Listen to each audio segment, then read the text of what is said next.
পুরনো জিনিসের উপর এমনি একটু মানুষের কৌতূহল বেশি থাকে। আর সেটি যদি হয় পুরনো কোনো মসজিদ, তাহলে তো আর কথাই নেই।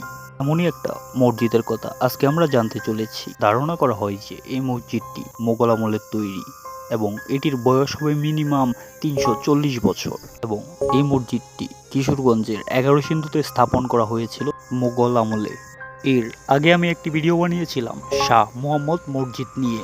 সেই মসজিদের সকল ইতিহাস একটি বোর্ডে লেখা ছিল, কিন্তু এই মসজিদ নিয়ে তেমন কোনো ইতিহাস তেমন কোনো জায়গায় নেই। আর সব থেকে অবাক করা ব্যাপার হলো, সেই শাহ মোহাম্মদ মসজিদ থেকে এই মসজিদের দূরত্ব পায়ে হেঁটে গেলে 2 মিনিটের রাস্তা হবে। এখন কথা হচ্ছে যে এই দুইটি মসজিদকেই একসাথে একই ডিজাইনে কেন বানানো হয়েছিল, তাও আবার এত কাছে। একটি মসজিদ থেকে অন্য একটি মসজিদের দূরত্ব এত কম কেন?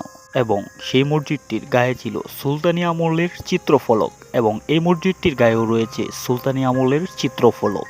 হয়তোবা শাহ মোহাম্মদ মসজিদের সাথে এই মসজিদের তেমন গভীর কোনো সম্পর্ক রয়েছে। তো যাই হোক, এই মসজিদটি নির্মাণ করেছিল শেখ মোহাম্মদ নামের এক ব্যবসায়ী। তারা এটিকে শত বছর ধরে ব্যবহার করেছে, এর পরের প্রজন্ম ব্যবহার করেছে এবং আমরাও ব্যবহার করছি। লক্ষ্য করলে বুঝতে পারবেন যে এই মসজিদটিকে নির্মাণ করা হয়েছে একদম হাওরের পাশে, সুন্দর নিরিবিলি একটা লাল মাটির দ্বীপে।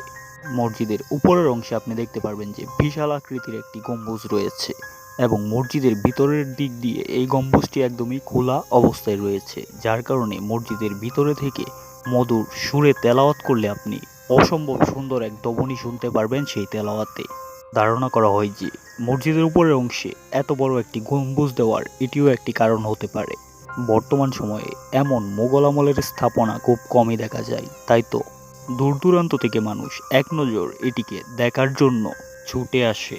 তো একটি জিনিস আপনি বুঝতেই পারছেন, আরও 3 থেকে 350 বছর আগের মানুষ, তাদের কাছে ছিল না কোনো প্রযুক্তি, তারপরেও কত ভালোবাসা দিয়ে তৈরি করেছে এই মসজিদকে, যা বর্তমান সময়ে এসেও মানুষের হৃদয় কাড়ে।